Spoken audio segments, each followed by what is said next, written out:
In this episode, we're going to explore how to lead with empathy with Jahkini Bisselink. This is the Convene podcast.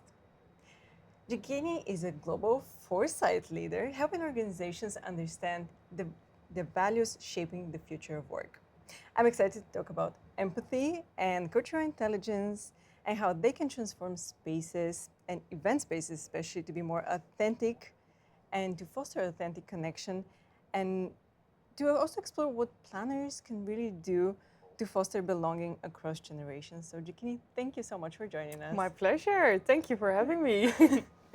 So, as we're recording here live at Convening Leaders, you gave the audience a challenge and you asked them to actually swear on their heart that for the first 5 minutes after the session, they won't look into their phones. How do you think that went? Well, actually, I had some people coming up to me just now saying, I did what you asked me. I didn't touch my phone for the first 5 minutes. Now, of course, we always see that there's quite some people that still have that natural instinct to grab their phones and to go on them. But I think the most important thing is the first time they hear it, it's going to be a bit uncomfortable. And then the second time you hear it, perhaps it's still going to be a bit uncomfortable. But then the third time and the fourth time, it starts to become more of a habit. So we're going to have to create it together. And maybe it doesn't succeed 100% the first time, but we're going to make a start together. Yeah. I love it. Yeah. It's always awkward because you kind of, right? You need to escape, right? Yeah, Which is strange because we're in a space where we should feel trust in one another. Yeah. So how can we, as event planners, actually use these spaces to restore trust, especially in these times where it feels in very short supply? Yeah, I think I'd like to touch upon the metaphor that I spoke about before in the session, the kletskassa. Can you explain it for those that haven't been to the session? Yeah. So, you know, what's quite interesting is that we're living in a world that is becoming more and more digital. But you also see that a lot of people, they say, well, the balance between the digital world and the physical world is distorted. And they want to get back, they want to get pulled back into that physical world as well. So there's this supermarket branch in the Netherlands, and they're using great new technology like the self-service checkout. I think almost every supermarket has it right now. But they started doing a lot of research about the mental well-being of their customers, and they found out that a lot of people, especially the youngsters and the people who are retired, that they are struggling with, well, making connections in that offline world, making friends, having just chit-chat, a small conversation. So what did they do? The supermarket, they installed 200 kletskassas, and this is a Dutch word, and it translates into a chit-chat counter. So basically a counter where you will have the most social employee of the organization sitting there to spark and initiate conversation with the customers. And I think what is important here is that people in the events industry realize that you are also a kletskassa. You are a place where people still come, physical events, face-to-face, where you have human connections.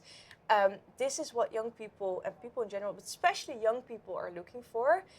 So consider what can be the kletskassas of your event. What are things that you can do to pull people back in that physical world and really shape and create meaningful connections. And do you feel, especially nowadays with this digital overload, that we tend to bring this into events as well with all the technology that we bring?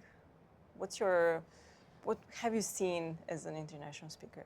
Yeah, I mean, to a certain extent, I don't want to be that person that is all like doomy and gloomy about technology, because, I mean, in some aspects, it also makes our lives easier. And even with, for example, the self-service checkout, it can also be good for the mental health for some people. Let's say if you're an introvert and you've had a long day at work and you just don't feel like talking with anyone, it can also be good for your mental health. So I think the most important thing is that we create a balance. And sometimes also that means asking ourselves a critical question and saying, does this really need a separate app?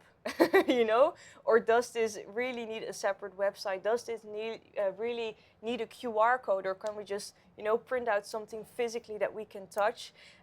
So yeah, I think that sometimes we can ask ourselves that questions from a bit more of a critical lens as well.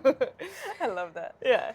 When you speak about empathy, and when you connect that to events, it's kind of scaling that empathy to Yeah. such a large number of people. Yeah. Can that be actually done in a good way so that it really touches everyone and creates this space of connection and belonging? Yeah, good question. I think maybe I want to take the angle of generational empathy, if that's okay. What is quite interesting is when I ask people, what do you associate with Generation Z? Quite often, I mean, we're in the States now, so people are usually a bit more polite, but in Europe, we're very direct. And people say, they're lazy, they don't want to work anymore, they're very activistic, they're very idealistic. But what's quite interesting is that if you look at the cover of the New York Times 20 years ago, they were saying the exact same thing about Gen Xers. And you look at the cover of the New York Times 40 years ago, they were saying the exact same thing about the baby boomers who were young.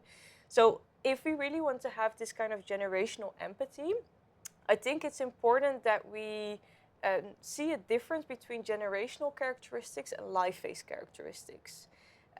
Life phase characteristics, something that we've all been young, we've all been judged by, the elder generations on very specific topics.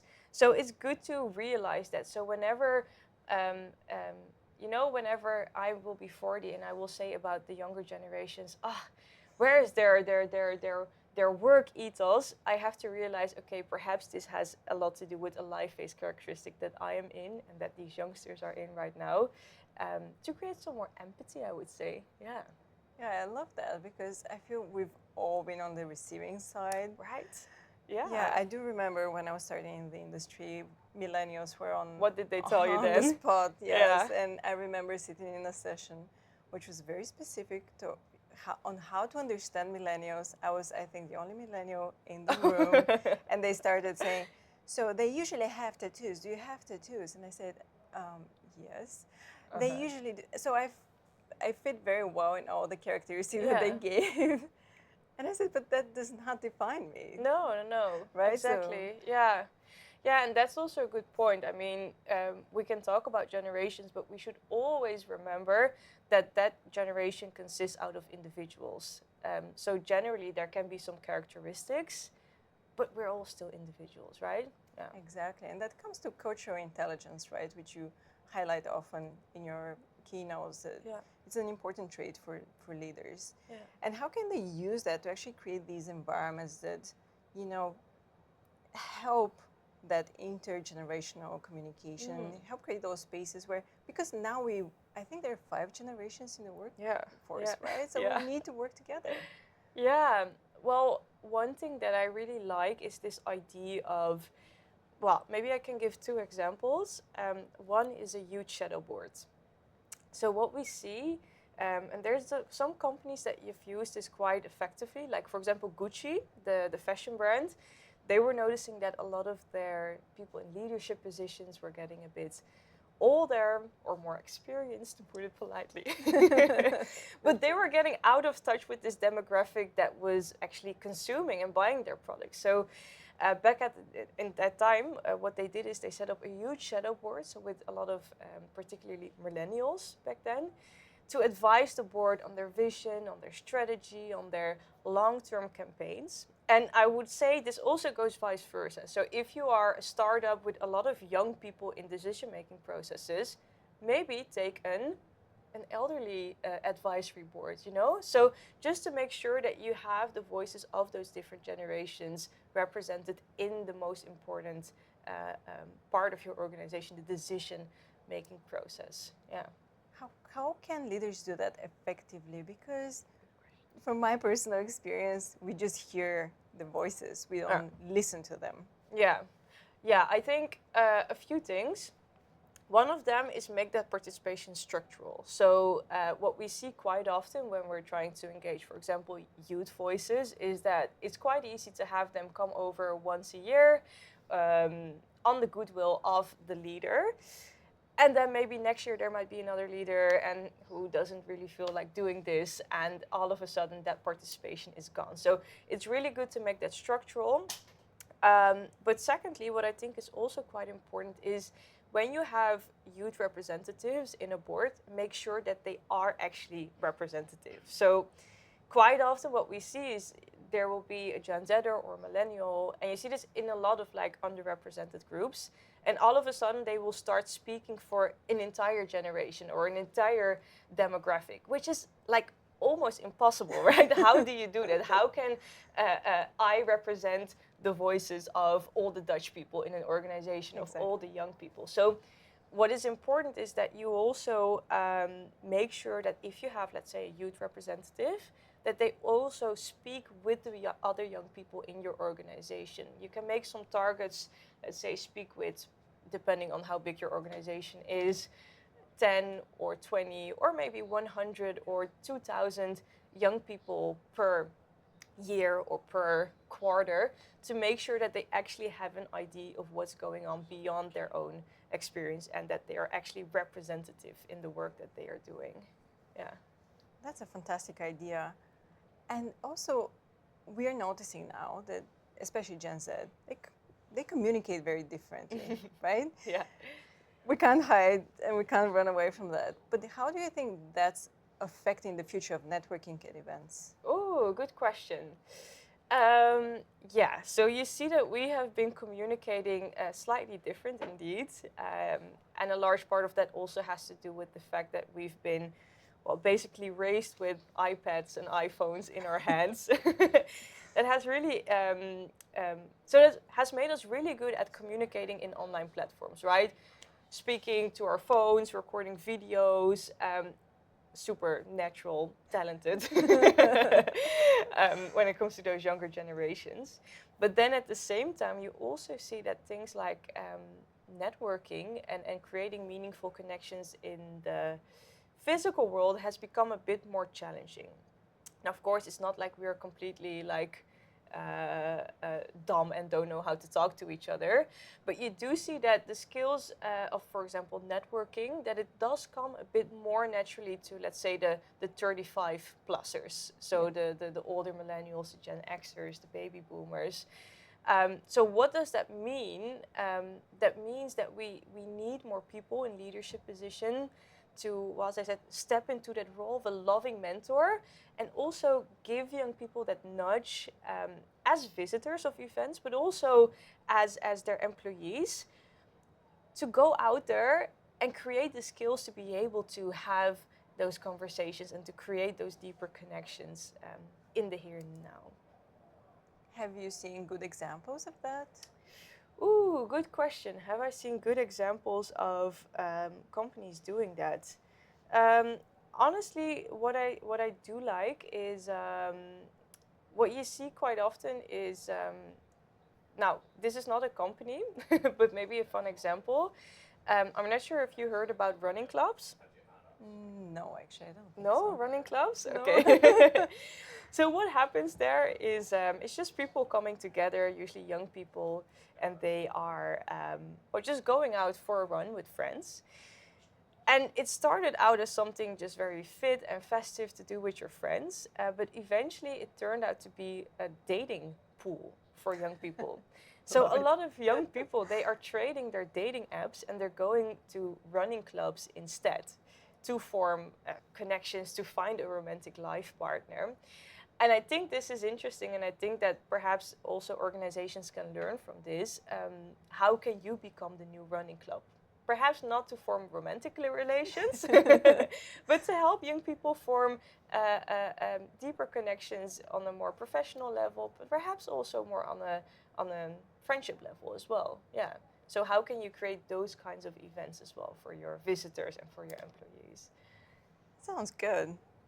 But yes, probably not dating there. No. Let's not get into that. Do not mix pleasure and business. No. So I heard Holly ask you that on stage, but I feel now you can expand a bit more about the misconception that leaders often have towards Gen Z. Ooh. Well, I think there's a lot of misconceptions. A lot of them have to do with the confusion between life phase characteristics and generational characteristics that we've been speaking about before.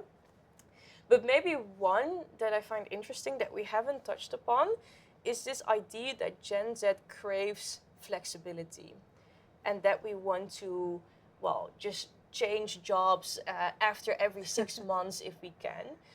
Because it's quite interesting, if you read a lot of research, what you actually see is if you ask young people how long would you like to stay at an employer if they pay you enough to pay your rent and you know, all the basics, the average is actually 7 years. Oh, wow. Yeah. And the average on which they actually stay at an organization is between 1.5 and 2 years. But that is more often a reflection of labor laws. It is more often a reflection of the fact that, well, sometimes they don't earn enough money, so they have to keep moving. But actually, if it's up to those Gen Zers, they want to stay loyal to one organization for a pretty long time. So that whole side hustle culture that we see, it's not necessarily only out of, well, fun, but we also see that it's out of economic necessity that they've been, well, starting to side hustle and change jobs so often. So I guess that is one thing that I really find important that we understand about the next generation. Yeah, definitely something that I had no idea about as well. I think I was also very kind of cultured into that perception. Right, Of, yeah. But I mean, how was that for you when you started working? Because, sorry, I know you're the interviewer, but I can imagine for a lot of like millennials as well. Did you graduate during the economic recession? I graduated 2009, so it's just a little bit after. It was 2008, okay. the So crash. But when indeed when I graduated, it was really hard to find a job. Yeah. And also back then we had the culture of free internships, right? Yeah. Which I think is changing quite Yeah. a bit right now. Yeah, luckily, yeah. Luckily, Yeah. yes, that was not fun. No, no, yeah. You need to live and support yourself. Yeah. But yeah, absolutely. Yeah. I think also, I don't know if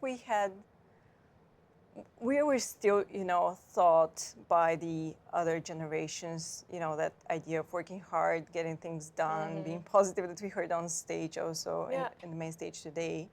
So I think we kind of have a little bit of that in us.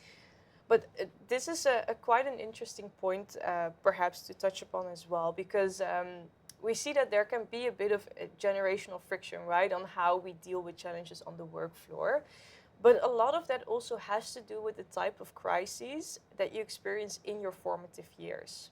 So we see that Gen Z is not doing too well when it comes to their mental health. And we see that a lot of Gen Xers, so let's say the 40 to 55-year-olds, a lot of them, they're doing quite well and they have a lot of resilience.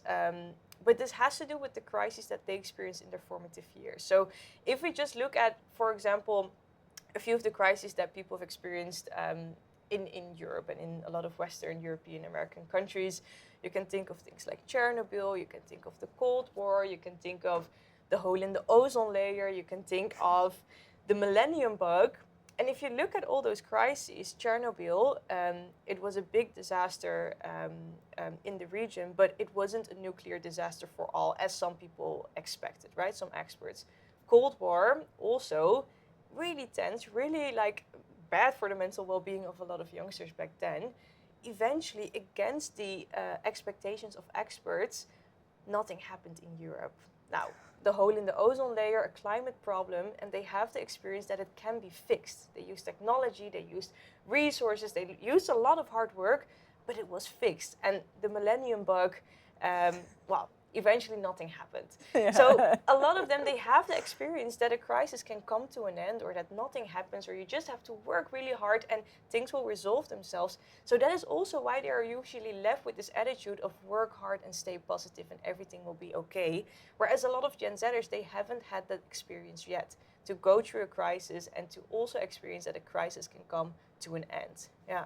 Do you think the pandemic showed that it can end and in a positive way in a sense because the whole world came together to find a solution? So yeah, definitely. I think that is one example where we saw that a crisis came to an end. But one thing that is still fundamentally different from, let's say, 20, 30, 40 years ago is the amount of exposure that you have to crisis. So, when you're young and if you have a phone, if you have social media, the entirety of your formative years, you will be exposed to bad news. From the moment that you wake up to the moment that you go to sleep, you will be exposed to those crises. And that is something that is quite different to, 20, 30 years ago. So hence we also see that it has quite a heavy impact on the mental health and the mental well-being of these youngsters. And to be honest, I'm also a bit frightened what will happen to the generation after us, the generation alphas. So Yeah. yeah, fingers crossed. Do you think events can be kind of the salvation, or at least a little bit of an island, that bad news, just a place where you can come and feel positive and supported by a community? Yeah, definitely. I think that just coming together physically is one of those things that can help against that feeling of overwhelm and constantly being confronted with bad news in the digital world. But next to that, what I would also say is that a lot of the problems that young people are experiencing is the fact that um, the problems that they are confronted with seem so humongous that you don't know where to start.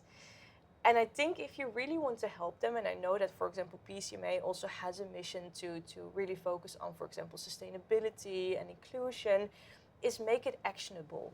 So say if you, for example, something really small, if you fill your water bottle here, instead of buying one, this is how you contribute positively to the climate. Or, I don't know, maybe you can take a different travel package and this is how you can contribute positively to this and this crisis. So make it really actionable, make it really tangible to help young people still get that feeling of influence. There's something that we can still do to work on all those crises that we are being confronted with all the time. Yeah. Yeah, it's really sometimes it sounds like it's all doom and gloom. Yes. But the power is in community, in coming together and talking to one another and connecting at the end of the day. Yeah, agree. So how can we as event professionals help ensure those youth voices are being heard and being heard in our communities and being supported? And is there anything we're missing actually in what they're saying? Ooh, good question. How can we support them in our local communities? Well, I think a good start. So we spoke about a huge shadow board. I think this is something that takes a bit of time, but perhaps something a bit more concrete in something that people can do next week when they go back to work is find a Gen Z mutual mentor. So basically, normally when we have mentorship, it's someone in a senior position giving advice to someone in a junior position. You also have this concept of Gen Z reverse mentoring. So then Gen Z gives advice to someone in a senior leadership position. But I think mutual mentorship is even better because you're on an equal playing field, right? We can both learn stuff from each other. Gen Zers, we need to learn a lot in the industry, but then the industry is also rapidly changing, right? And if you want to stay future fit, you'll have to listen to those young voices as well and see what is going around in their atmosphere with their peers in their world. So perhaps that is just one very tangible piece of advice that I would give everyone. Wonderful. Was there anything we didn't mention we definitely should before we wrap up? Good question. Yeah, maybe one thing that I'd like to mention, and I spoke about it a bit in the keynote before, is that you see that a lot of young people, they feel the need to come back in the offline. We've spoken about it a bit as well. And one thing that I really like is this concept of digital etiquettes at events. So digital etiquettes is basically guidelines on how we interact with technology at events or on the work floor. And there's many ways in which you can form and shape it. But one of them is, as we tried today, just having no phones for the first 5 minutes of the lunch break or of the coffee break. And now I mentioned it, but it would be great if you have a moderator, for example, at the beginning of the day say, I'm so happy to have you all here. There's so many ideas. There's so many people from all those different places. I want you to maximize and get the most out of today. So we're gonna, I don't know, disable the Wi-Fi or the data for the first 5 minutes in the lunchroom. Of course, I mean, we don't have to get off technology completely. There's still positives, but just to create a more of a balance between that offline and the online. Yeah, what I hear is just don't be afraid to reach out to another human being. Don't hide behind the screen. Yes, and sometimes we need a bit of help with that, yeah. Yeah. Yeah. Good nudge. Well, Jahkini, thank you so much for being on the Thank podcast. you. It was lovely. Thank you so much. Likewise. All right. Thanks.